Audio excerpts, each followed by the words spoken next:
to the trial of Countess Elizabeth Báthory.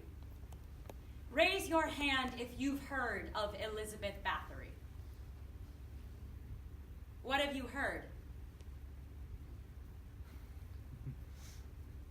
I've heard that she was a queen in Hungary who allegedly had killed a lot of young women who had gone through her castle for refuge. I've heard that she killed a bunch of her own servants and bathed in their blood to try and keep herself young. Anyone else? I heard she was a vampire.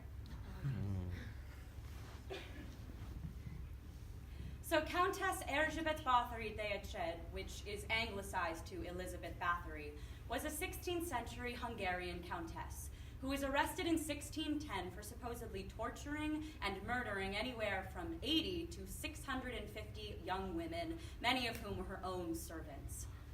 Some claim that she bathed in the blood of her servants to keep herself looking young and beautiful. According to the Guinness Book of World Records, she is the most prolific female serial killer of all time. However, she never stood trial for her crimes.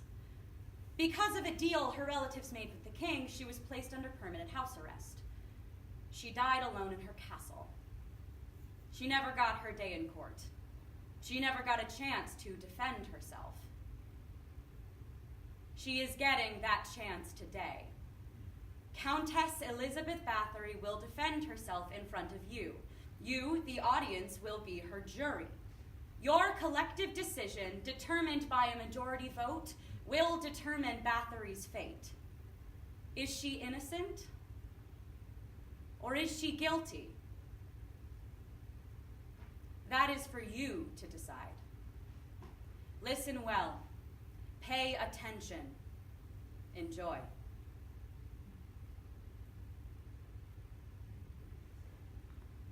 Countess Erzsébet Báthory Deached was born in 1560 at near Báthory, a child of inbreeding, into one of the most Elizabeth powerful... was a child of incest, and that's why she the was Guinness so Book of World Records calls her the most prolific female serial killer. The main thing that people know about her is that she bathed in the blood of virgin girls. But she did so much. She suffered seizures and fits of rage as a child, foreshadowing her violent and sadistic tendencies. I mean, though her whole family was fucked up. Her Aunt Clara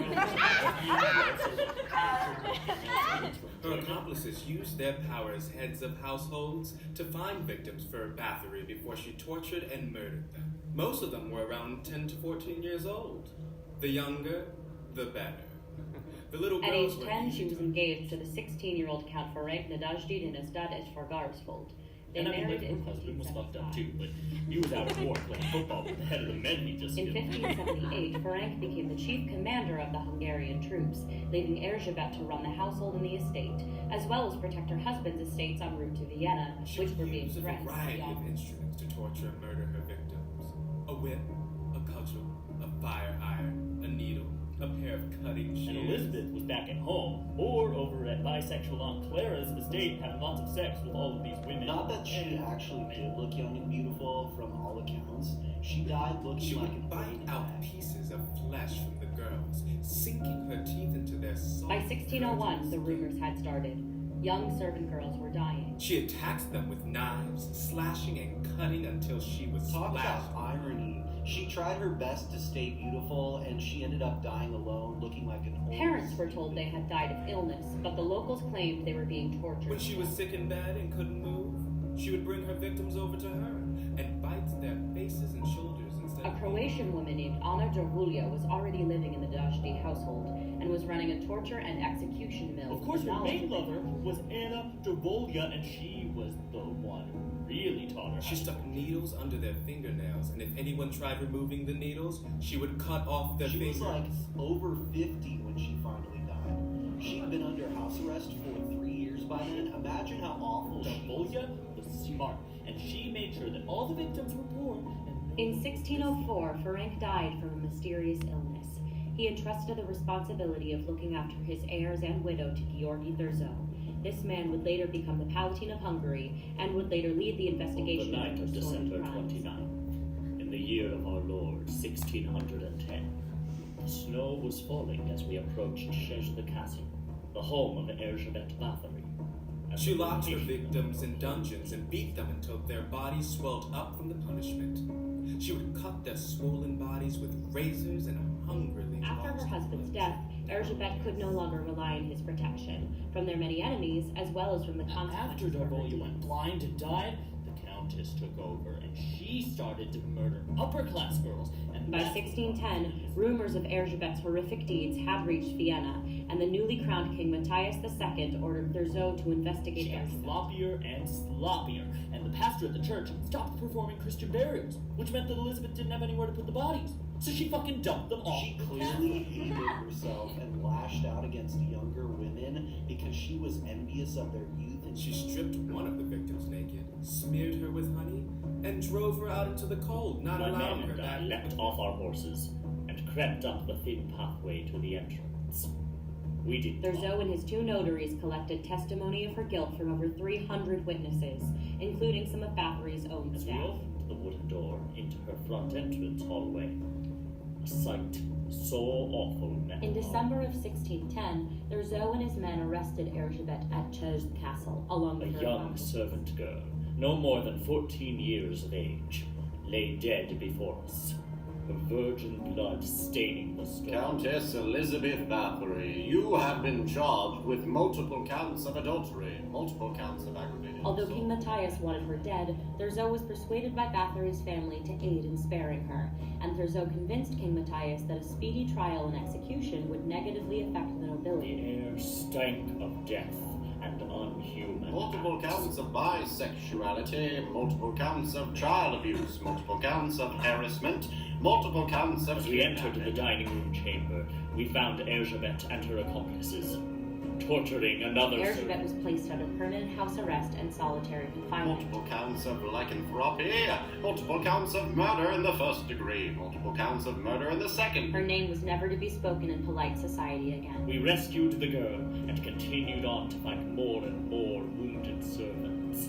as well as dozens locked Multiple up counts in the of perjury, multiple counts of sexual assault. She died in August of 1614 and was buried in the church of Chelles Castle in November, until her remains were moved to the Báthory family estate in 1617. Multiple counts of vanity and multiple counts of vampirism. This woman, this witch, this Countess Báthory has been caught red-handed in her crimes, and she has now been apprehended. Her thirst for blood and murder were unquenchable. She was said to be the most beautiful woman in the world. what a horrible bitch. She will face justice.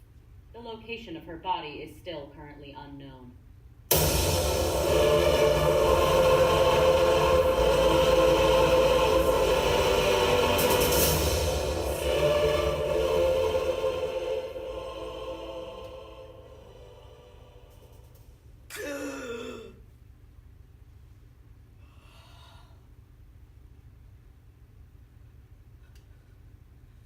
Hello? Can you hear me? Can you understand me? Strange. I have not spoken for a long time. 400 years is a long time to be silent. My name is Elizabeth. Or was. Am I still Elizabeth Báthory? Do you lose your identity after you die? Or are you still you? A twisted version of me lives on in the legends. That name inspires fear and terror and hatred. Is that me different from this me? The legends are so far from the truth. You are here for my story. You are here to judge me. You will decide my fate. Very well. My name is Elizabeth Báthory, and I am innocent. I did not do these things. I did not murder or torture these women. The evidence is false and manipulated. The legends you have heard are wrong. My character has been slandered, my actions obfuscated, my reputation exaggerated to the point of ridiculousness. I am not what the legends say I am. I am innocent. There is no physical evidence for my crimes. There was no physical evidence for my crimes. No corpses, no body parts, no murder weapons were ever found. Only witnesses who told stories. The number of victims never aligned. Every witness claimed a different number. Someone claimed I killed 80 people. Someone else claimed I killed 650 people. Some men, writing hundreds of years later, took a sum of all the claims to get their number. These are not small discrepancies. These are wide gaps in accuracy. None of the witnesses saw me committing any crimes. They heard rumors and were tortured into confessing them as truth by the powerful men trying to erase me from history. The King of Hungary, King Matthias, hated me. He owed my dead husband money, but refused to repay me. He resented the aid I gave to my cousin, who was plotting a rebellion against him. He sent no armies to defend my lands when they were attacked. He wanted my lands for himself. He wanted me gone. But I refused to give in. I raised my own armies and protected my lands. I never stopped petitioning to be repaid. I found allies on my own.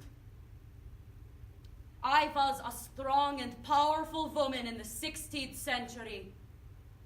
I was a threat.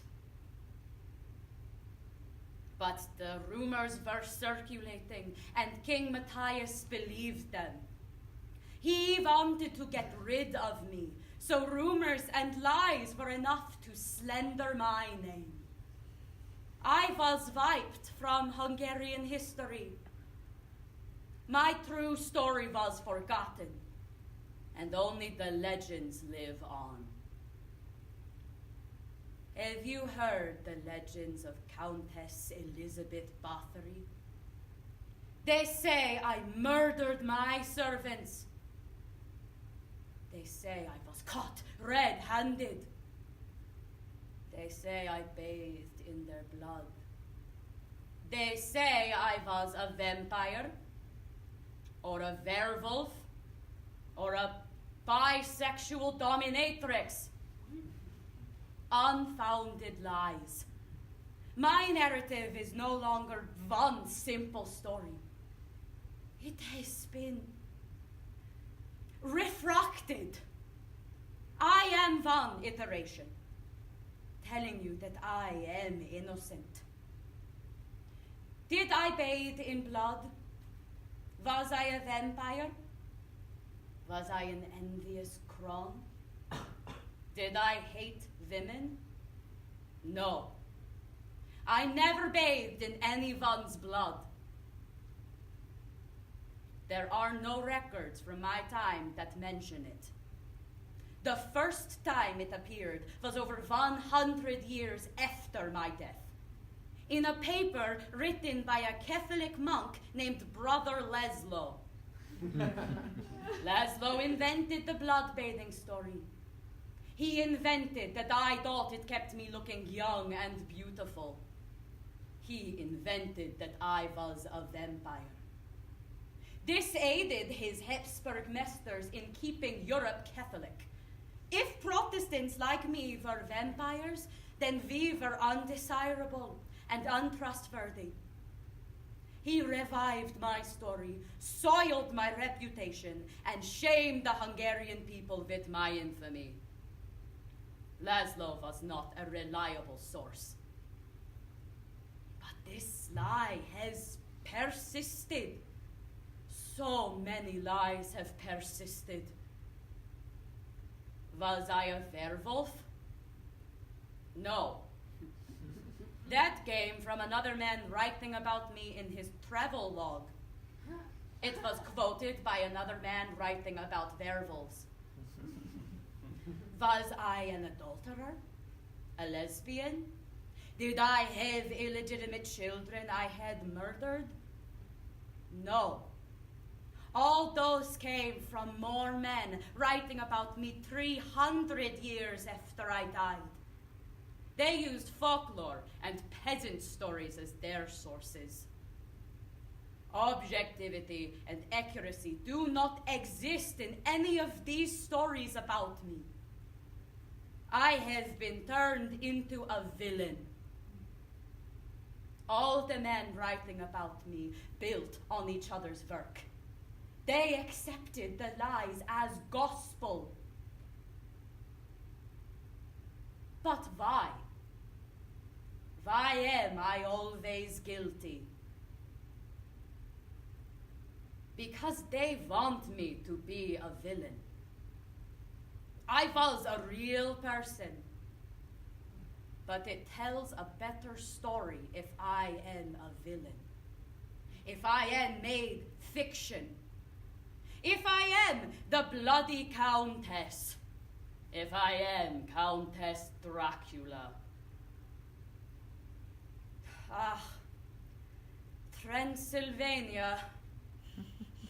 What a boon for their tourism industry. Even my homeland does not insist on my innocence. They capitalize on my guilt and perpetuate the lies. The lies that have hid the woman I was. I am not what they have made me. I was a strong partner to my husband. I was a widow who demanded equal treatment. I was a good mother to my children. I was a protector of women despite the lies. I was responsible for delivering justice within my estate. An old woman's home was vandalized, her property stolen, and her daughter raped. This woman begged for my help, and I did. I urged the deputy to punish the men who had violated those women. I wanted to protect those women. I wanted to ruin the men who had destroyed them like they were nothing. The same way I would be destroyed like I was nothing. I felt a kinship with women and the struggles we face. I cared about their well-being, their safety, their happiness. Why would I violate young women? Why would I torture and murder them? Why would I do the same thing I wanted to ruin those men for? But people want spectacle. A horrifying tale to sink their teeth into. Many have claimed I acted strange, but they warped the truth. I suffered from many mental disorders, untreated epilepsy. I was not evil. I was sick and suffering. I will not claim I was perfect. I was raised in the aristocracy. I was privileged. I had responsibility and power. I had to control my household.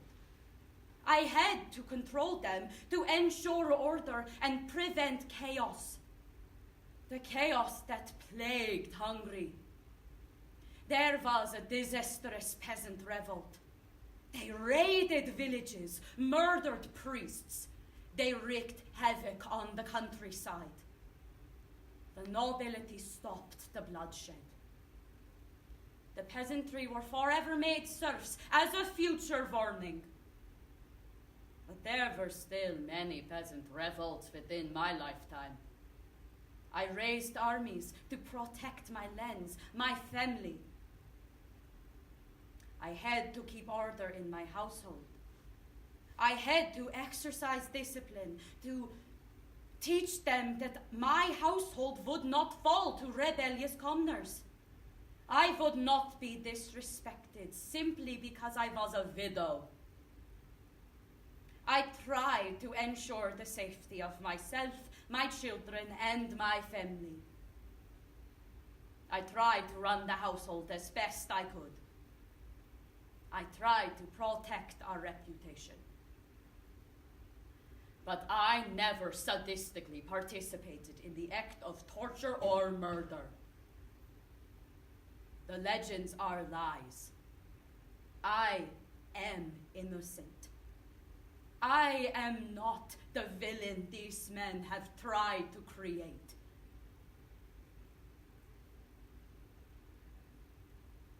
I am not the villain these men have tried to create.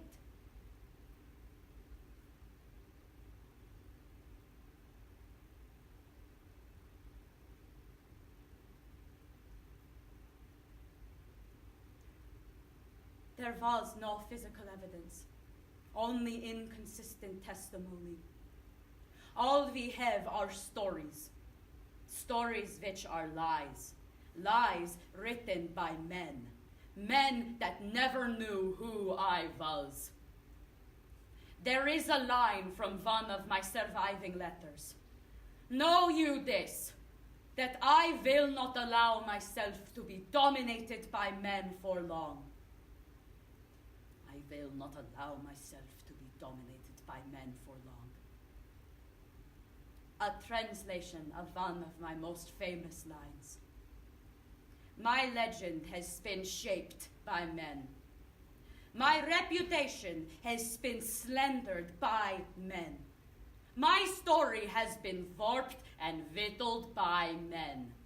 I will not allow myself to be dominated by men for long. This line is a promise, a vow, a prophecy. Keep my promise.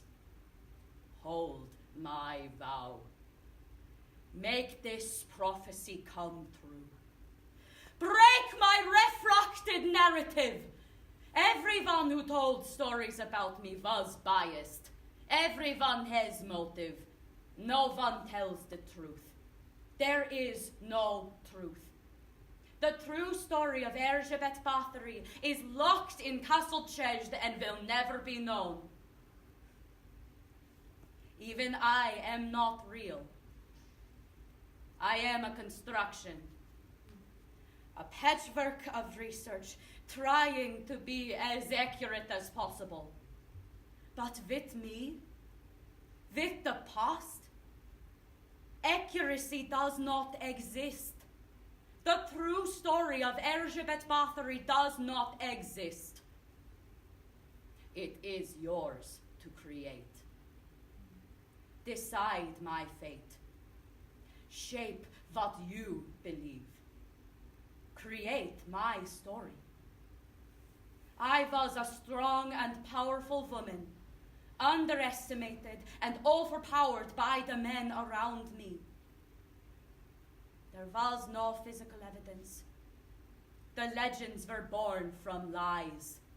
I was innocent. I am innocent. My name is Erzsébet Báthory, and I am innocent. This is my truth. This is my story.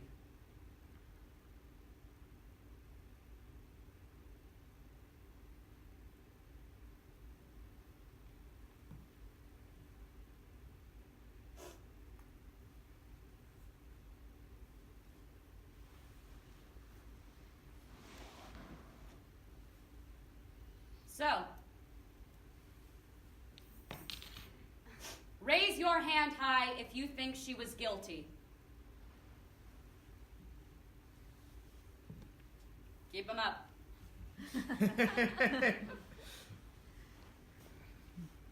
You have to vote. There is no in between. Anyone else?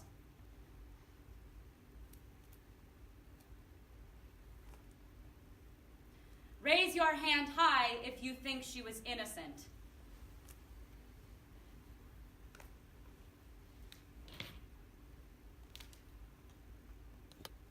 Anyone else?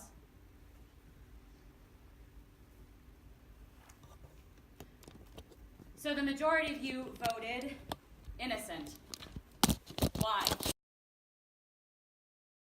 After the alleged crimes, they cannot be trusted as primary evidence. They cannot be trusted as sources. Anyone else?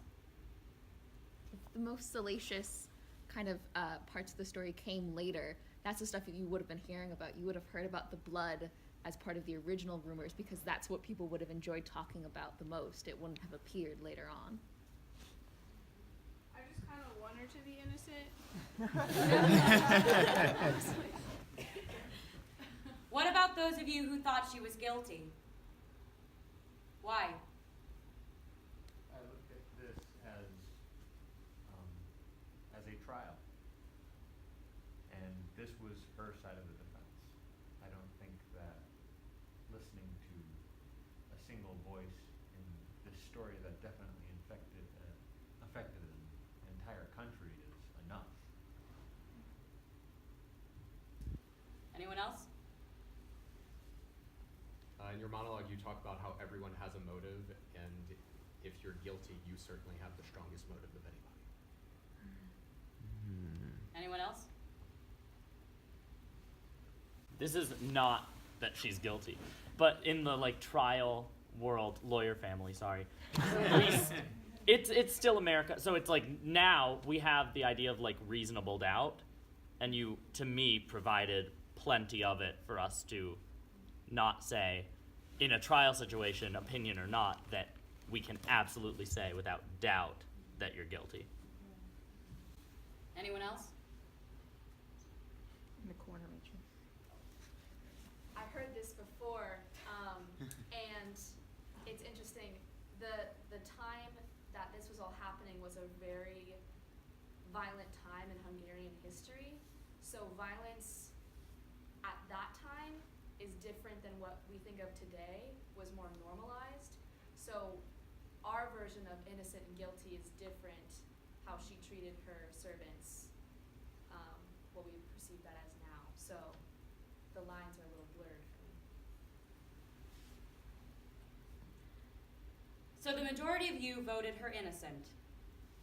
So she is innocent. I promised you your decision would matter. But it didn't. Báthory is dead.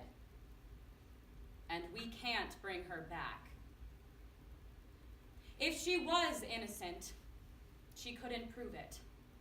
Her name, her legacy, her family were destroyed. If she really was innocent, then her infamy is built on a perpetuated lie. If she was guilty, she escaped punishment. She was placed under permanent house arrest and then died in her castle. If she really was guilty, then she did not face consequences anywhere equal to her crimes.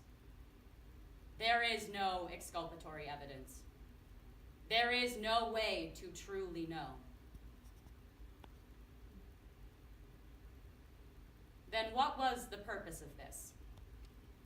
Why did I tell you this story? Countess Erzsébet Báthory was a woman in power, and she was destroyed by the powerful men who feared, hated, and mistrusted her. This same fear destroyed Bloody Mary. It destroyed Lizzie Borden. It destroyed Anita Hill. It destroyed Hillary Clinton. It destroyed Christine Blasey Ford. This same fear, hatred, and mistrust allows us to justify destroying empowered women because they pose a threat to the systems that have kept them subjugated. We have a fascination with watching women who chose to subvert from the norm. And we like to watch them suffer. Why? Why do we fear women in power? Why do we hate them? Why do we mistrust strong women?